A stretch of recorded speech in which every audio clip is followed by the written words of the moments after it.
इससे आ गए आपके लिए न्यू वीडियो लेकर चैप्टर नंबर 1 की, जिसका नाम है वास्तविक संख्या है। आज हम देखेंगे 1.2 का प्रश्न नंबर 1। देखते हैं क्या कह रहा है। निम्नलिखित संख्याओं को अभाज्य गुणनखंडों के गुणनफल के रूप में व्यक्त कीजिए। जो हमें ये दिए हुए हैं इनको अभाज्य गुणनखंड के गुणनफल के रूप में व्यक्त करना है, अर्थात हमें इनका एलसीएम निकालना है। हम इनका एलसीएम भी कह सकते हैं। देखते हैं फर्स्ट है हमारा 140 का हम करेंगे अभाज्य गुणनखंड। पहले 2 से 14 0, फिर से 2 2 3 6 2 बजे 10, 5 से 5 7 35, 7 कम 7। ये इसके हो गए अभाज्य गुणनखंड। अब हम लिखेंगे इसका एलसीएम बराबर क्या है 2 × 2 × 5 × 7 बराबर में 2 की पावर 2। हम नीचे लिख लेंगे ना 2 की पावर 2 गुणा 5 गुणा 7। ये हो गया फर्स्ट पार्ट। ये था हमारा अभाज्य गुणनखंड। देखते हैं इसका सेकंड 156 करना है। 2 से 2 7 14 2 8 16, फिर 2 से 2 3 6 2 3 6 2 9 18, फिर 3 से 3 कम 3 3 3 9, फिर 13 से एक बार क्या होगा 156 के 156 का हो गया 2 × 2 × 3 × 13। हम इसे ऐसे भी लिख सकते हैं 2 की पावर 2 × 3 × 13। हम ये भी लिख सकते हैं ऐसे। ये होगा इसका अभाज्य गुणनखंड। यहाँ भी लिख सकते हैं इसके स्थान पर 140। ये देखते हैं इसका तीसरा पार्ट 38 25, यानी कि 3825 का एलसीएम अभाज्य गुणनखंड के रूप में देखेंगे। फिर ये होगा, पहले देखते हैं किससे हो सकता है। 2 से तो नहीं होगा, ये इसे करेंगे हम 3 से। देखते हैं 3 कम 3 3 दूनी 6 2 3, ये 3 से कट जाएगा। 3 से करेंगे 3 कम 3 3 दूनी 6 3 7 21 3 बजे 15, फिर करेंगे 3 से 3 चौक 12 3 दूनी 6 3 बजे 15। अब देखते हैं ये 3 से होगा नहीं। 3 कम 3 3 चौक, ये 3 से तो नहीं होगा और ज़्यादा 5 5 8 40 5 बजे 25, ये 5 से हो जाएगा। 5 से कटेगा 5 8 40 5 बजे 25, ये आ गया। फिर 5 से 5 कम 5 5 7 35, अब 17 से एक बार, और एक का तो एक ही होता है। ये हो गया, इसलिए हमारा 38 25 का हो गया 3 × 3 × 3 × 5 × 5 × 17 बराबर 3 की पावर 2 गुणा 5 की पावर 2 गुणा 17। हम इसे लिख सकते हैं 17। ये हमारा हो गया ये थर्ड पार्ट। ये था इसका अभाज्य गुणनखंड के गुणनफल के रूप में हम तीनों को व्यक्त कर दें। हमारा रहेगा 4 फर्स्ट। चौथा है हमारा 5005। ये लिखेंगे 5005 को 5 से 5 5 कम 5 0 0 5 कम 5। ठीक है, किससे कटेगा 5 से तो नहीं, 7 से देखते हैं। 7 कम 7 7 चौक 28 7 की 21, 7 से कट जाएगा। 7 कम 7 कितने बचे 10 में 7 गए 3 इधर गए 30 7 चौक 28 2 7 या 21, यह हो गया। अब देखते 13 से 13 13 कम 13 13 3 33 और 13 से 5005 5 का एलसीएम क्या आ गया 5 × 11 × 7 × 13। हम इसे ऐसे भी लिख सकते हैं 5 × 13 × 7 5 × 13। ये कोई बात नहीं कि हमें पहले ऐसे लिखना है, सीधे भी लिख सकते हैं। वो सही तो फॉर्म सीधे की है, हम छोटे से बड़े की तरफ चले। ये हमने लिख दिया। ये था हमारा चौथा पार्ट। देखते हैं प्रश्न नंबर 5, पार्ट 5 है इसका। 74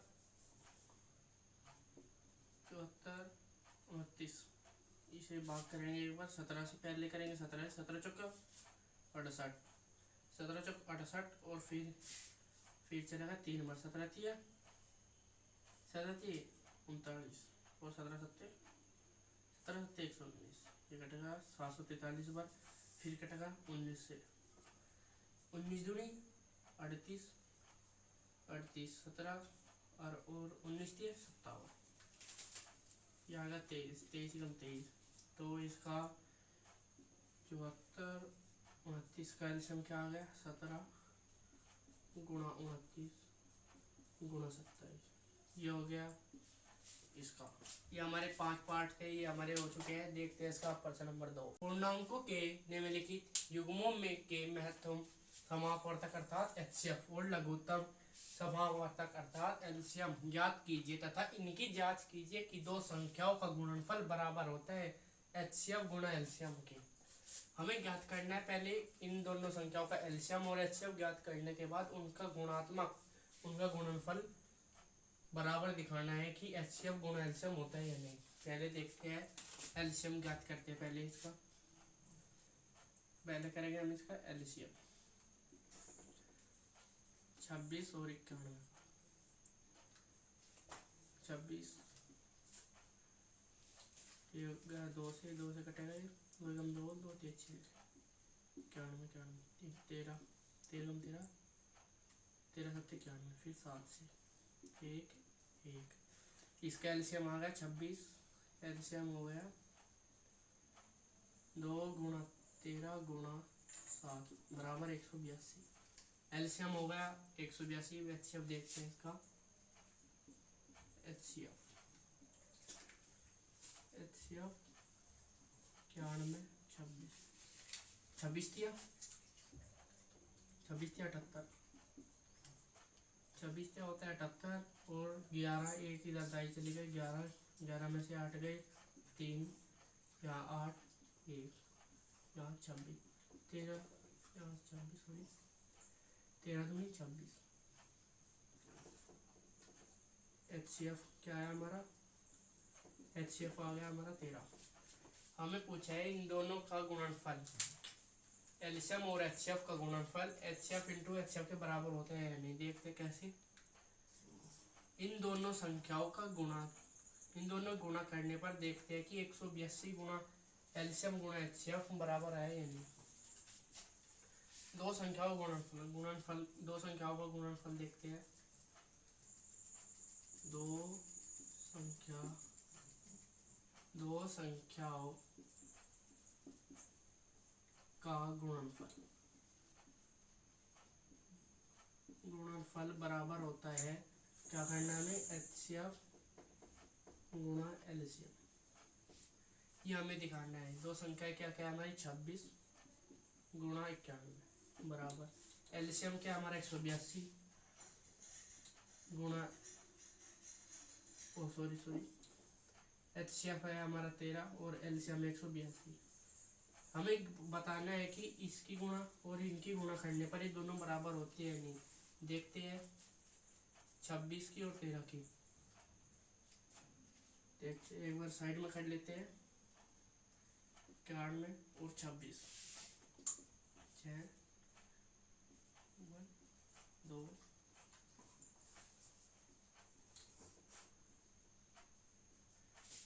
ये आ गई 23 66 और इसकी क्या आ गई, इसकी भी 23 66। दोनों की गुणा बराबर आई है तो हम कह सकते हैं कि दोनों संख्याओं का गुणनफल बराबर है एचसीएफ इंटू एलसीएम के। ये हमें बताना था कि इसका दो संख्या गुणनफल और एचसीएफ और एलसीएम का गुणनफल बराबर होता है या नहीं। हाँ हम लिख सकते हैं हाँ हाँ हाँ दो संख्याओं का गुणनफल, हाँ दो संख्याओं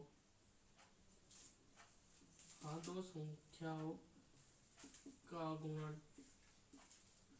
गुणनफल बराबर होता है, बराबर एचसीएफ गुणा एलसीएम है। ये था हमारा फर्स्ट पार्ट। देखते हैं इसका प्रश्न नंबर 2 का सेकंड पार्ट। 510 और 92 का ज्ञात करना है हमें एलसीएम और एचसीएफ। पहले हम इसका एलसीएम ज्ञात करते हैं। एलसीएम पहले हम करेंगे एलसीएम ज्ञात इसका और 92 का। ये देखते कितने पर कटेगा। ये 2 से 2 दूनी 4, 2 पंजे 10, 2 पंजे 10, 2 चौक 8, 2 चौक 12, फिर 2 से ये तो ऐसे कैसे उतर जाएगा। 2 दूनी 4, 2 3 6, क्योंकि ये कटेगा नहीं। अब देखते हैं 3 से 3 अटे 24, 3 बजे 15, ये 30 का 30 ऐसे। अब 5 से 5 कम 5, 5 7 35 और 23 का 30, 17, 17 कम 17, 23 का 23 ऐसे। अब 23 से ये आ गया हमारा एलसीएम। एलसीएम क्या है हमारा 2 गुणा 2 गुणा 3 गुणा 5 गुणा 17 गुणा 23। हमारा एलसीएम इनकी सारों की मल्टीप्लाई करने के बाद हमें क्या प्राप्त होगा। हमें प्राप्त होगा 23 4 6 0। ये हमारा एलसीएम आ गया है। एलसीएम ज्ञात कर लिया है। अब हम ज्ञात करेंगे एचसीएफ। एचसीएफ 510 और 92 का। 510 अंदर और 92 ये चलेगा कितनी बार। ये चलेगा 5 बार। ये 5 बार चलेगा 460 पर। ये आ गया 460। 92 पंजे 460, 0 की 0, एक इधर दाई गई 11, 11 में 6 गए 5, 50 हो गए। 50 से 92, 50 दूनी 100 होता है, इसलिए एक बार चलेगा। 50 से 50 में माइनस कितना आया।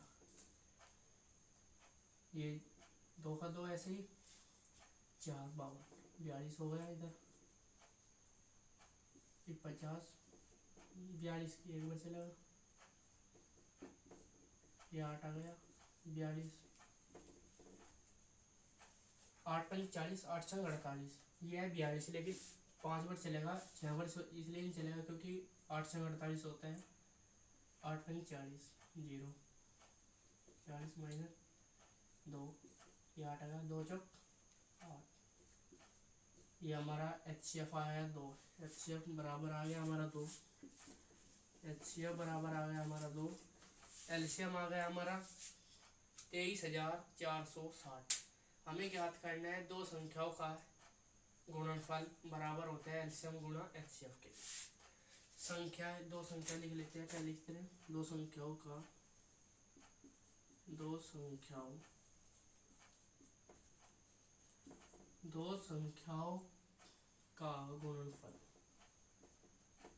गुणनफल बराबर होता है एचसीएफ इंटू एलसीएम के। हमें ज्ञात करना है दो संख्या कौन कौन सी हमारी 510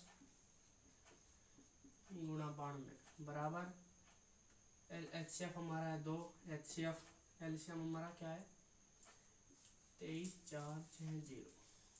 इनकी मल्टीप्लिकेशन करके क्या आएगा। इनकी मल्टीप्लिकेशन करके आएगा 4 6 9 2 0। ये दो संख्याओं का गुणनफल लिया है 40,920। और एचसीएफ एलसीएम गुणा देख लेते हैं क्या है 0, 6 दूनी 12 का 2 का चला गया 1, 4 दूनी 8 और 1 9, 3 दूनी 6, 2 दूनी 4।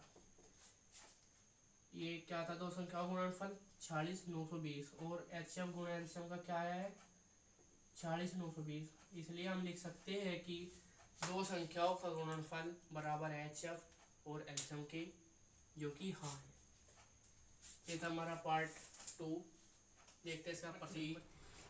अभाज्य गुणनखंड विधि द्वारा निम्नलिखित पूर्णांकों के में से अर्थात एचसीएफ और लय से अर्थात एलसीएम ज्ञात कीजिए। हमें अभाज्य गुणनखंड विधि द्वारा एलसीएम और एचसीएफ ज्ञात करना है इनका दोनों का। पहले हम देखते हैं इसका एलसीएम कैसे ज्ञात करेंगे अभाज्य गुणनखंड विधि द्वारा। प्रश्न नंबर है हमारा 3 एलसीएम। एलसीएम के लिए एलसीएम ज्ञात करेंगे। पहले हम इसका संख्या क्या है 12 15 और 21। हम इसका एलसीएम ज्ञात करेंगे जैसे पहली कक्षा में हम करते थे, ऐसे ही हम इसका एलसीएम ज्ञात करेंगे 2 से। 2 चिक 12, 15 से नहीं कटेगा इसलिए 15 15 21 से भी नहीं भाग जाएगा इसलिए ये भी 2 से 2 थी 6 कट जाएगा, ये 15 नहीं कटेगा और 21 भी नहीं कटेगा। ऐसे कैसे? अब 3 से 3 कम 3 3 पंजे 10 ओ सॉरी 3 थी 9 3 पंजे 15 3 सत्ते 21 5 से कटेगा अब ये 5 5 कम 5 और 7 का 7।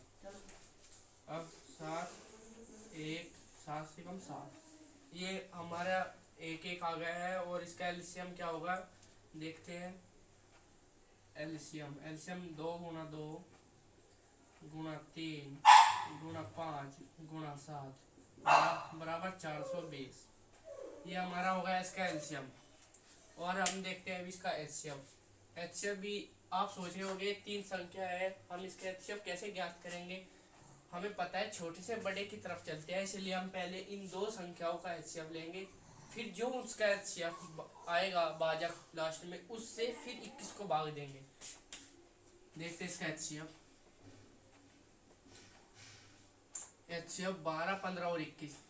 एचसीएफ ज्ञात करना है हमें 12 का 15 का और 21 का एचसीएफ हमें ज्ञात करना है, इसलिए हम छोटे से बड़े की तरफ चलते हैं। तो हम पहले 2 संख्या छोटे की लेंगे 12 और 15। क्या 12 और 15, 12 कम 12 12 दूनी 24, ज़्यादा हो जाएगा 15 से इसलिए एक बार 12 कम 12 माइनस कितना आ गया 3, ये एक आ गया हमारा, इसलिए 3 चौक 12 कट गया, यहाँ कट गया, इसलिए हमारा भाजक क्या है अब की बार हमारा एचसीएफ आया 3। अब हम 3 से 21 को भाग देंगे। कैसे ये भी लिखेंगे 3 और 21 का एचसीएफ। अब हम 3 और 21 का एचसीएफ ज्ञात करेंगे। 21 3 सत्ते 21, इसलिए क्या है हमारा 3, इसलिए 12 15 और 21 का एचसीएफ बराबर होगा 3। 12 15 और 21 का एचसीएफ होगा 3, एलसीएम होगा 12 15 21 का 420। ऐसे ही हम सेकंड पार्ट करेंगे। देखते हैं 29 का हमें एलसीएम और एचसीएफ ज्ञात करना है। 17 23 और 29 का हमें, जैसे हमने फर्स्ट पार्ट किया था ऐसे ही हमें सेकंड पार्ट करना है। हमें एलसीएम ज्ञात करना है, पहले इसका हम एलसीएम देखते हैं। एलसीएम बराबर 17 23 और 29 का हम एलसीएम ज्ञात करेंगे। हम देखते हैं पहले 2 से देखते हैं कटता है नहीं, 2 17 नहीं, 2 से 23 नहीं, 2 से 29 भी नहीं। हमने एक बात देखी कि 17 23 29 तीनों की तीनों संख्याएं अभाज्य संख्या है और केवल ये अपने आप से कटेंगे, इसलिए हम इसका पहले 17 कम 17 23 से नहीं कटेगी 23 ऐसे ही, 29 में नहीं ऐसे, फिर अब 23 से 23 29 नहीं कटेगा इसलिए ऐसे कि ऐसे। अब 29 से एक बार। अब देखते हैं इसका एलसीएम क्या आता है। एलसीएम बराबर 17 गुणा 23 गुणा 29 बराबर इसका इन तीनों की मल्टीप्लिकेशन करने के बाद 11,339 इसका एलसीएम प्राप्त होता है हमें। अब हम देखते हैं इसका, जैसे फर्स्ट पार्ट का एचसीएफ ज्ञात किया था ऐसे हम देखेंगे इसका छोटे से बड़े की तरफ चलेंगे। एचसीएफ ज्ञात करने के लिए एचसीएफ हम ज्ञात करेंगे 17 और पहले 23 का 17 और 23 का एचसीएफ। 23 अंदर 17 बाहर, 17 कम 17 माइनस 13 में से 7 गए 3 तो 5 और 1 6 गए, 1 में से 1 गए 0।